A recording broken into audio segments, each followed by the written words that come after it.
Vibrant music teaching. Proven and practical Tips, strategies and ideas for music teachers. Welcome to episode 37 of the Vibrant Music Teaching Podcast. I'm Nicola Canton, and in this episode, we're talking duets.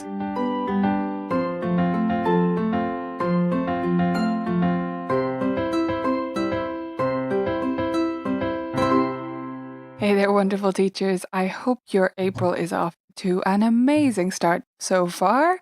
You're having some wonderful lessons, and if there's nice weather, that you're getting out in it a little bit after the long winter, especially over in the States.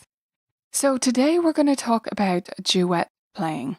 Duet playing has many benefits, and it's something that I try to bring into my studio as much as I possibly can.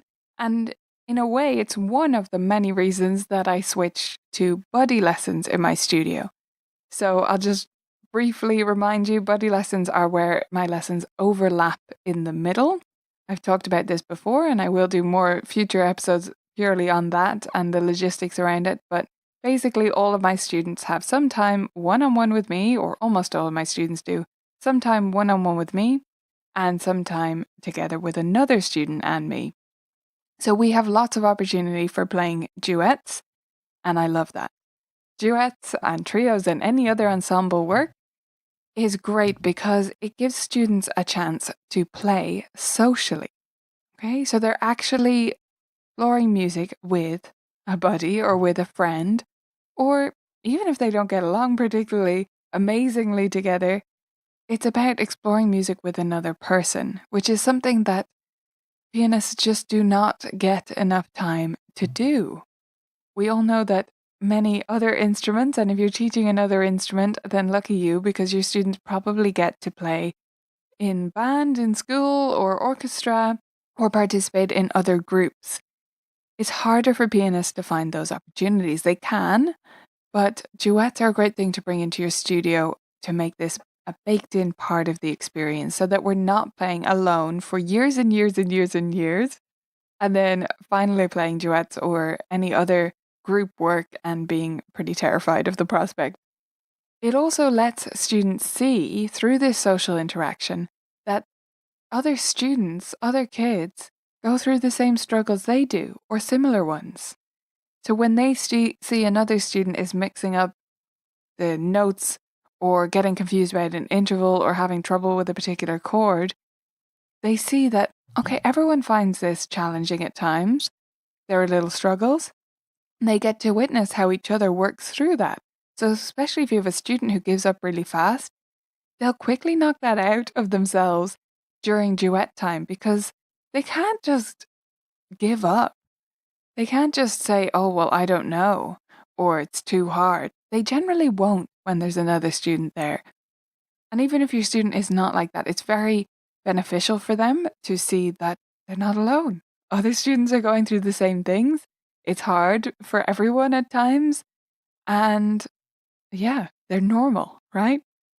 Duets are also an opportunity to play piano in a way that is lighter, but also has some practice pressure baked in.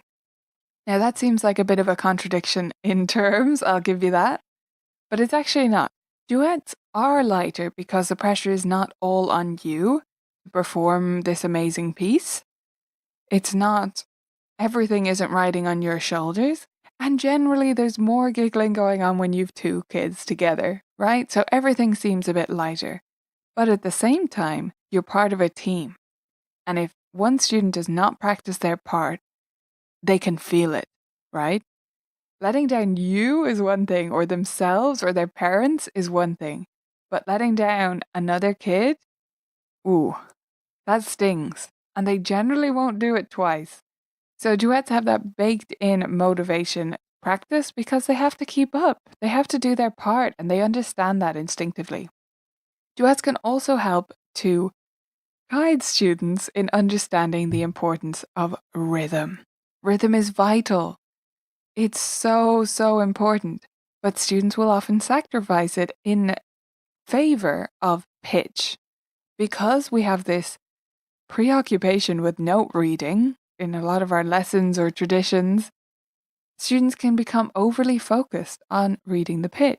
But pitch doesn't matter nearly as much as rhythm, and it can be hard to get that message across to students. But duets just do that. They just have this automatic sense that, oh, rhythm is so vitally important. In fact, one of my students, she's been playing duets for a while, and she's been struggling with rhythm the entire time she's been studying, okay? But this year, she was playing a duet, and we couldn't get it together. And she particularly liked this duet, and it pushed her. And she finally started really counting at home, not just at the studio when I was making her, but really practicing and counting and working on it. And it's still hard for her. Rhythm is hard. It's something she finds difficult. But that was the push she needed to really start counting and see the difference it made and see how she could actually play in time with her duet partner and sound fantastic. And it's bled through into all of our other work. Yes, it doesn't solve the issue overnight, and I would never expect that with anything, but it did make a massive leap forward for us in terms of rhythm work. And even with a student who doesn't particularly struggle with rhythm, it can just help to have that focus, that understanding that rhythm is vitally important. It is the most important thing. Do not sacrifice it for any reason. Okay, so that's why duets are important. I'd say you're on board with that. Duets, we all know they're a fantastic opportunity for students, but it can be hard to find time for them. As I said, I do buddy lessons with my students, so if that's something you might consider, then check out the resources on the Colourful Keys blog and on the podcast here where I've talked about buddy lessons. Because having that overlapping time each and every week with two students together is just one of the best things I have ever done for my studio. It's wonderful. And it's not just for duets, it's also for playing theory games, for improvising together, and for doing all sorts of other stuff. But duets are a fantastic benefit of that, because two students can be working on duets together as part of their standard repertoire. It's just what they do. It's not a special event, it's just what we do each and every week. But if you can't switch to buddy lessons or don't want to, or for whatever reason, then maybe you could find another place to put duets into your studio, at least semi-regularly. So one way to do this is to have group workshops where students learn duets in advance, they learn their part, and then they come together just to practice their duets as a team. So they can have a partner that they're working with in this, and if you have keyboards with headphones and a headphone splitter, they could be working side by side and you could have several students together. Or you could just have the workshop be an opportunity for them to practice it a few times and then try to perform it together for everyone at the end of class. Or you could have several students learn the same duet and learn both parts and all try it in different combinations to get really good at it. Another way to do this is to have special duet weeks of your year where every student comes to two lessons. They come to their own lesson and that of another student. This can be hard scheduling wise, but in most cases you should be able to make it work, at least for most of your students, right? And declaring it a duet week and it's just for that 1 week, parents should be on board with that if you explain why duets are so fantastic for their kids. And a final way to do this is to actually try and match people up and get them to have play dates together. So this works particularly well if you have students who are already friends outside of the studio. Many teachers will have multiple students from the same school. They might even be teaching them in the school, or just have students who happen to know each other, neighbors, that kind of thing. Even if they don't know each other though, you could try and match students up. Get in touch with the parents, tell them Mary and Anne are the same age, they're both working out of this duet book. It would be awesome to organise a piano play date and try to forge some friendships, right? Get them together to play duets or prepare it for a concert together, and they can do most of the work during play dates, and then maybe they have one supervised session with you to polish up the duet and get ready for the concert. Now, once you've found the time for duets, once you've found a way to work them into your studio, you need to think about developing those duet skills. And actually, one of my favourite ways to do this is to not work on the duet straight away, or at least not exclusively work on the actual duets, but to do some duet improvisation instead, or as well as our duet work. So the resources I love for this are Create First by Forrest Kinney. Talk about his books a lot, love those books, and it's very easy to simplify the accompaniments that one student can play the accompaniment pattern and the other student can play the scale, the improvisation, and then they can swap roles. So those books are great for that. Really wonderful opportunity to play together and explore really diverse scales and interesting patterns. Another way to do this is using resources from Vibrant Music Teaching, such as the Circle of Fifths Odyssey or Piano Power Booster courses. So in those, I give improvisation prompts and accompaniments, and those can again easily be simplified. You could take just the left hand part, and the student could play it with two hands if necessary, and that'll provide a great baseline to go with the scale that the other student is improvising with. Always let both students do both parts when you're doing this, and otherwise just leave them at it. I usually give them an ending, give the secundo part, whoever's playing the secundo part, ask them to come up with an ending, find do, play it down low, that kind of stuff, so that they have an ending point and they decide when it ends, and the other person needs to follow their lead and stop when the low do is played or whatever we've decided on as the ending. So those are some great activities to do as duet improvisations. Now, the reason I like doing duet improvisation to work on duet playing skills is it takes away the element of reading, which is one of the stumbling blocks when it comes to playing duets together. To be successful playing duets, students need to keep a steady beat the entire time. They need to keep going no matter what. There's no backtracking in duet playing. It just will not work. And they need to actively listen. And those are some of the benefits that you can get out of duets, but they're also hard skills for some students to establish while also reading.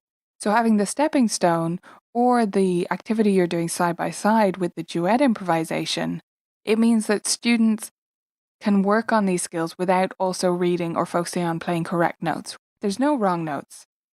It's an improv. Even if they go outside of the scale they're supposed to be in or the pattern they're supposed to be playing, who cares? Just keep the beat going, just keep it steady, and just keep moving forward and trying to make nice music together. And the whole time, listen to the result. Listen to the combination while also playing your part. Ask them questions when they're finished so that you can see how much they were or weren't listening. Ask a secundo player, what was your favorite part of what your partner was playing there? What did you like about what Mary played? And if they can come up with some kind of answer, it means that they actually were listening. And a lot of students will readily admit, oh, I was so focused on my part that I couldn't listen. Okay, no problem. Try it again. Let's do it again. See if you can listen out for Mary this time. Right? So they're actually observing what the sound is while they're playing. And if you had students who, through all their playing, hardly ever listen to themselves, it's like they literally put cotton wool in their ears as soon as they start playing and have no idea what happened when they're finished, then this is a great thing for them to do as well. So that duet improvisation, those types of exercises are great to do to establish these skills and work on them further. When it comes to actually playing duets, there's a few simple tools. These might seem like common sense, but if you haven't taught students in a duet format a lot, I just want to give you some tips for how to make it more successful when you're working and coaching students through duets. The first one is that if they're wildly straying away from each other, just get them to count out loud so that they can listen to each other's counting. I don't actually get my students to count aloud while they're playing all that often, only from time to time. It's not really a standard practice tool of mine. It's something I occasionally get them to do, but only briefly. But with duets, it is one of the go-to moves because they can so clearly hear how everything fits together. And when you've got four hands, it can be hard to see how they're lining up for students. You know, it's very hard for them to move in their mind one duet part on top of the other, right, if they're printed side by side, and see how they would line up together. But once they count both of their parts, they can hear it and they can fit it all together. And it also helps with pesky rests that are disappearing, or some beats of are disappearing. So counting aloud is a simple way to work on staying in time with each other and finding where things fit together. Another way to do that is an app called Super Metronome Groovebox, or any drumming backing track. It doesn't have to be that app. If you don't have an iPad, it doesn't matter. All it is a drumming track, and it's just a simple way to do it. So if you don't have an iPad, go on YouTube and just look up drumming background tracks, and you'll find them in all different styles and in just any speed you could possibly want them to be in. And if you have an iPad, download Super Metronome Groovebox and use that, because it's really handy to have. And that's a much more instinctive way than a metronome to keep students together, so that they can feel the beat and stay in time with the drummer, and it's a lot more musical and more fun, right? It's just more fun to play with a drummer than it is to play with a metronome. Another technique that I use a lot is to get both students to play one part. So actually play through or sight read through each of the two parts in unison before they each try their own part together, so that they're actually playing the same thing. It'll just help them to read it better, to understand the other person's part. Even if they never practice it, sight reading it through the first time together is a great thing to do, to have some awareness of what's going on in the other part. And it'll also help to iron out any counting issues that happen in either part, because they have to play the same thing as each other, so they have to stay in time, and it'll help to fix that up. And then the last tip I would give you is just to take the role of a coach. I said coaching session before, and I meant it. You're not the teacher so much in a duet session. You should be a coach. So ask questions. Don't tell them what to do. Sometimes do, but most of the time say, what do you think we should do next? And make them come up with the answers. That's a big thing that they can learn from this, is working as a team and controlling the practice process and understanding how they can practice things well together. So when they're finished, ask them how it went. Ask them which bits might need more work. Ask them what they think you should do next. Where should we go from? Should we try it again from the beginning? Should we try just one bit? Which bit do you think needs the most work? Is there any part that one of you wants to try on your own to get it sorted before we try it again? And always, as much as possible, get them to count in. So say you're going to start in the middle. They decide, actually, the B section is not making sense for either of us, so we need to go over that a few times. Great. So they're starting from bar 13. Get them to count in. And I usually leave it up to them who does it. Okay, who's going to count in? And then Mary says, yep, I'll do it. So Mary says 1, 2, ready, play, and they start in again together. Always get them to do as much of the work as possible. And over time, especially with piano buddies that I have week after week working together, they'll come up with their own techniques to practice things, which is really exciting, right? They're coming up with their own strategies and ways for working through stuff without you having to dictate or handhold them through it, which is just fantastic when you see that happening. Okay, so that's some tips for working on duets and finding time for them, and how you can make them more successful for your students. I would love to know your experience with duet playing, whether you manage to get your students together regularly, how it goes, maybe some tips, teaching tips from those experienced teachers to the newbies. You can leave those at vibrantmusicteaching.com/37. This is episode number 37, so that's where the show notes live. And yeah, just let us know how you get on with duets and how much you enjoy them, whether your students like them, whether you have any troubles with them, and what teaching tips you have for them as well.